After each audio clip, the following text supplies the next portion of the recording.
किसी शायर ने लिखा है, गरीब की थाली में पुलाव आ गया है, लगता है शहर में चुनाव आ गया है। नमस्कार, मैं शीतल शर्मा और आप देख रहे हैं हमारा खास कार्यक्रम बात भारत की। दिल्ली विधानसभा चुनाव में फ्री की रेवड़ी पर जबरदस्त खींचतान नजर आ रही है। अरविंद केजरीवाल की फ्री पॉलिसी के बाद अब बाकी दल भी रेवड़ी का स्वाद चख चुके हैं। आप संयोजक अरविंद केजरीवाल ने 2012 में फ्री की घोषणाएं की थी, जिसके बाद उन्हें सफलता मिली और सरकार भी बनाई, जो परंपरा आज तक चली आ रही है। और तो और न सिर्फ केजरीवाल बल्कि अब बीजेपी हो, कांग्रेस भी इस। अनिल जैन जी अर्थशास्त्री हैं, वो भी फिलहाल आपके टी स्क्रीन पर हमारे साथ ज्वाइन हो चुके हैं। सर, बहुत बहुत स्वागत है आप दोनों का हमारे साथ जुड़ने के लिए और बहुत बहुत सर शुक्रिया आप दोनों का समय देने के लिए।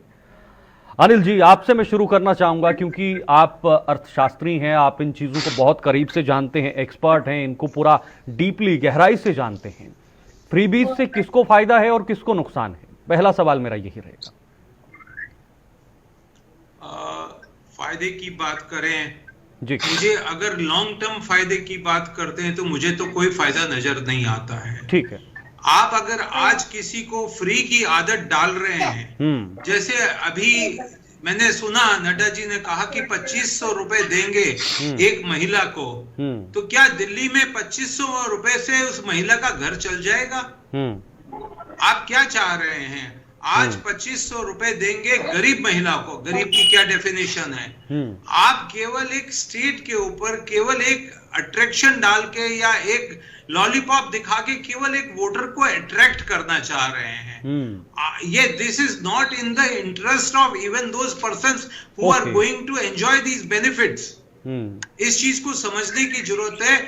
और आज जो भी ये चाहे जहां से भी शुरुआत हुई है, इनफैक्ट जहां मैंने पढ़ा है ये 1967 से ये तमिलनाडु में शुरुआत हो गई थी और उन्होंने शायद उस समय मिक्सर दिए थे। ये लोकल पार्टीज जो हुआ करती थी उस बिल्कुल समय सर, कलर टीवी गिमिक्री दिए शुरू गए थे, करी मिक्सर थी, दिए गए थे, जो लोकल अन्य पार्टीज चीजें थी। दी गई। डीएमके ने शुरू की, फिर एआईडीएमके ने फॉलो किया उसके बाद, और उसके बाद बंगाल में और यूपी में अखिलेश यादव या उनके पिताजी ने कुछ साइकिल और लैपटॉप वगैरह बांटे। उस समय तक ये मामला बड़ा लिमिटेड चलता था और वो जो लोकल पार्टीज होती करती थी। पर बहुत ही अनफॉर्चुनेट बात ये है कि इस प्रोसेस में अब नेशनल पार्टीज आ गई हैं। ये मामला कई जगह डिस्कस भी हुआ है। जैसे आपने कहा, अभी सुप्रीम कोर्ट में भी गया। 2013 में सुप्रीम कोर्ट ने बड़ी स्ट्रांग टिप्पणी की थी और ये केस था सुब्रमण्यम बालाजी का versus supreme court Tamil Nadu government, जिसके ऊपर सुप्रीम कोर्ट ने कहा था कि ये जो रेवड़ी बांटना है ये this is nothing but bad practice, और बहुत ही स्ट्रिंग दिया और कहा था इलेक्शन कमीशन को कि you frame a law, you frame A system जहां ये रेवड़ी बांटना रुक जाए। तमिलनाडु में ये केस हुआ था पर इलेक्शन कमीशन ने कुछ नहीं किया। उसके बाद 2018 में कॉमन कॉज केस में सुप्रीम कोर्ट में वापस मामला आया, वापस उनसे कहा गया कि भाई ये क्या हो रहा है। 2018 में भी उन्होंने इलेक्शन कमीशन के ऊपर डाल दिया मामला कि you frame some code of conduct. Election commission ने आज तक इसके ऊपर कुछ नहीं किया। और जैसा आपने कहा कि किसको फायदा होगा, मुझे नहीं लगता कि ये जो फायदा आप एक लेकिन पूरे देश में दिल्ली वालों को अगर कोई फायदा देना चाहते हैं तो इस फायदे से, this is not politics, this is not administration, this is not ठीक है,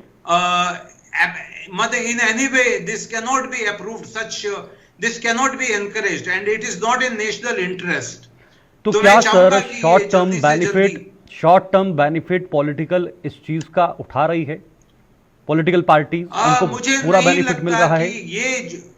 ये जो आप बेनिफिट देते हैं, इवन इससे आपको वोट भी मिलते हैं, क्योंकि जो वोटर्स हैं वो ऑलरेडी प्री डिसाइडेड होते हैं। जो वोटर्स होते हैं वो ठीक है कि आप पहले एक जमाने में वो शराब की बोतलें और कैश देते थे, कुछ मैनेज करते थे, वो मार्जिनल डिफरेंस हो सकता है, बट ओवरऑल पॉलिटिक्स के ऊपर मुझे नहीं लगता कि अब ये कोई बेनिफिट करेगा, चाहे वो बीजेपी हो, चाहे आम आदमी पार्टी हो, चाहे कोई भी हो। आज जो हमारा वोटर है वो पढ़ा लिखा है, काफी एजुकेटेड है, उसको बहुत नॉलेज है, टेलीविजन के माध्यम से मीडिया बहुत स्ट्रांग है और उसको मालूम है कौन क्या कर रहा है। तो अब ये सोचना कि केजरीवाल जी अगर ये दे देंगे तो उनको वोट मिल जाएंगे या बीजेपी ये दे देगी तो उनको वोट मिल जाएंगे, मुझे नहीं लगता ऐसा कुछ होने वाला है। अनिल जी, एक होती है जन कल्याणकारी योजना जो सरकारों की तरफ से सामने रखी जाती है, जिसका बेनिफिट कुछ गरीब परिवारों को मिलता है या बीपीएल के अंदर हो या कुछ इस तरह की प्रक्रिया होती है, वो जन कल्याणकारी योजना हो गई। लेकिन ये फ्रीबीज अगर हम सोचें तो एक्चुअल डेफिनेशन ऑफ फ्रीबीज वो क्या है, डिफरेंस बिटवीन फ्रीबीज एंड जन कल्याणकारी योजना? बिल्कुल, आपने जो ये पॉइंट कहा है, जन कल्याण योजना और फ्रीबीज, इसके अंदर डिफरेंस बहुत ही वाटर थिन लाइन है एकदम, जहां पे बड़ा मुश्किल है ये कहना कि ये सोशल वेलफेयर स्कीम्स क्या है और फ्रीबीज क्या हैं। और इसी बात का फायदा उठाया जा रहा है और गवर्नमेंट ये जो पॉलिटिकल पार्टीज इसका फायदा उठा के अपने मैनिफेस्टो में ये सब स्कीम्स जो दे रही हैं, वो केवल इसका फायदा उठा रही है क्योंकि कहीं ना कहीं वो ये कहना चाहती है कि ये सोशल वेलफेयर स्कीम्स हैं, ये एक प्रलोभन नहीं है, वोटर को वोट लेने के लिए प्रलोभन नहीं है, हम ये देंगे, बट दिस इज नॉट, यहाँ पे somewhere election commission has to take the active role into it, examine it, and they have to come out with a strong code of conduct, जहां पे ये फ्रीबीज वाला मसला रुकना चाहिए, and it will be in the national interest. ठीक है sir, okay. Ravi ji, मैं आपके पास आऊंगा। रवि जी, आप राजनीतिक विश्लेषक हैं, एक तरफ अनिल जी हैं जो इस चीज को गहराई से देखते हैं। राजनीतिक विश्लेषक के नाते आप इन चीजों को कैसे देखते हैं, खास तौर पर क्योंकि अब और भी ज्यादा ये चीजें बढ़ गई हैं, हर पॉलिटिकल पार्टी ये अनाउंस कर रही है, घोषणा कर रही है, और अब कंपटीशन सिर्फ फ्रीबीज के बीच बढ़ गया है। 2100 वो दे रहे हैं तो 2500 हम देंगे, दूसरी पार्टी आएगी तो 2600 हम देंगे। तो ये आपको नहीं लगता कि आने वाले समय में बहुत घातक हो सकता है? जिस प्रकार से यह तो तय हो चुका है कि दिल्ली की जनता को, दिल्ली की महिलाओं को कठोर कदम उठाने चाहिए, और खासकर चुनाव आयोग कहां बैठा है, चुनाव आयोग को क्या ये दिखाई नहीं दे रहा कि इस प्रकार का जो योजनाएं लाने के नाम पे मैनिफेस्टो के इस प्रकार से सभी पार्टियां दे रही हैं, आखिर जब करेंसी नहीं होगी, बात समझिए, दिल्ली का बजट कितना है, 76,000 करोड़ का, आज भी आपने खुद बताया कि 4,995 करोड़ रुपए एक्स्ट्रा खर्चा पड़ेगा दिल्ली सरकार पर। बिल्कुल सर, एक्यूरेट आंकड़ा आपने कहां से आएगा? बिल्कुल सर, एक्यूरेट आंकड़ा आपने बताया। कहां विकास की बजाय कहां लेकर जा रहे हैं दिल्ली को? मैं समझता हूं दिल्ली से तो पूरे देश में मैसेज आता है, अगर देश की राजधानी में इस प्रकार की योजनाएं लाई जाएंगी तो बाकी राज्यों पे आप रोक कैसे लगा पाएंगे? तो मुझे तो लगता है ये बहुत बड़ी त्रासदी है ना सिर्फ दिल्ली की बात है, बल्कि बहुत सारे ऐसे राज्य हैं जहां पर इस वक्त जो आर्थिक स्थिति है खराब हो रही है सर। हिमाचल प्रदेश है, पंजाब है, महाराष्ट्र भी उसमें गिना जाता है, झारखंड गिना जाता है। बहुत सारे राज्य कर्जे में है, बहुत सारे राज्य कर्जे में है, उनके ऊपर बहुत सारा कर्जा है, वो कर्जे से कैसे निकलेंगे? आखिर केंद्र के भरोसे कब तक वो बैठे रहेंगे? बहुत मुश्किल है इसको चला पाना आगे। ठीक है अनिल जी, आपसे जानना चाहूंगा, एक बहुत छोटा सा उदाहरण है अनिल जी, जब हम गिरते हैं या जब हमें चोट लगती है तो हमें उस समय दर्द नहीं होता, कि कहते हैं कि भाई ताजा घाव है तो अभी दर्द नहीं होगा, लेकिन 1 या 2 या 3 दिन के बाद या फिर जब ठंड शुरू होती है तो उस समय वो दर्द हमें शुरू हो जाता है।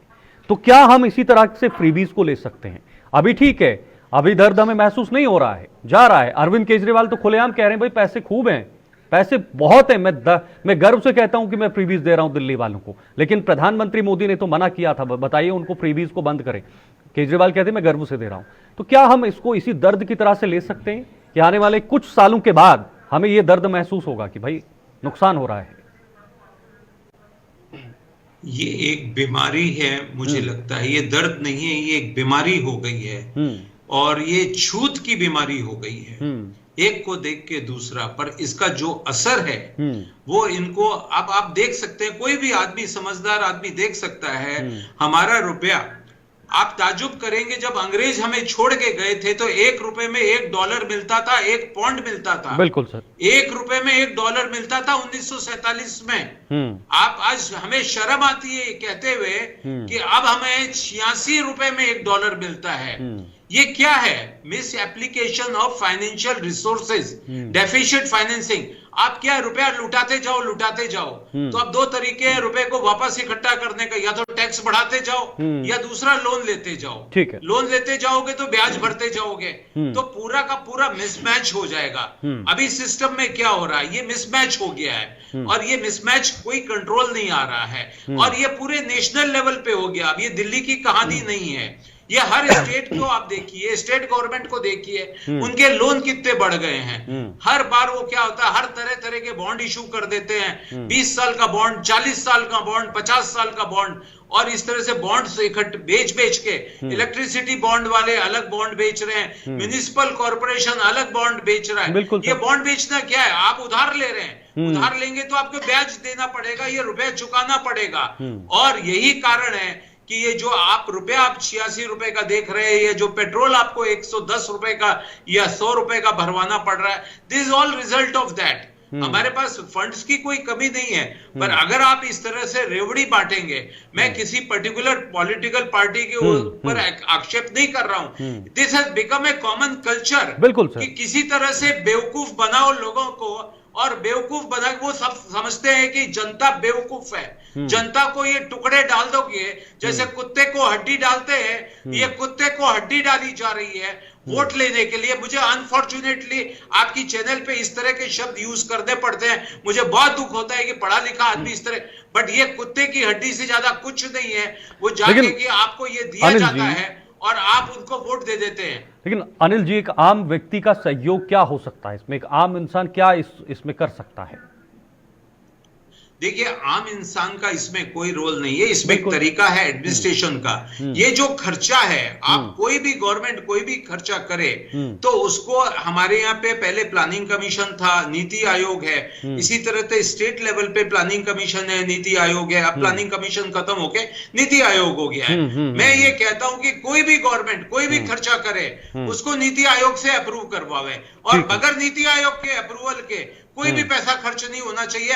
और नीति आयोग या तो राष्ट्रपति कंट्रोल करे या फिर गवर्नर कंट्रोल करे स्टेट में, और वो भी राष्ट्रपति और गवर्नर जो हैं वो उनके पास एक प्रोफेशनल कमेटी होनी चाहिए जो गवर्नर को एडवाइस करे कि ये जो सीएम ने जो स्कीम भेजी है इसको अप्रूव कर दें।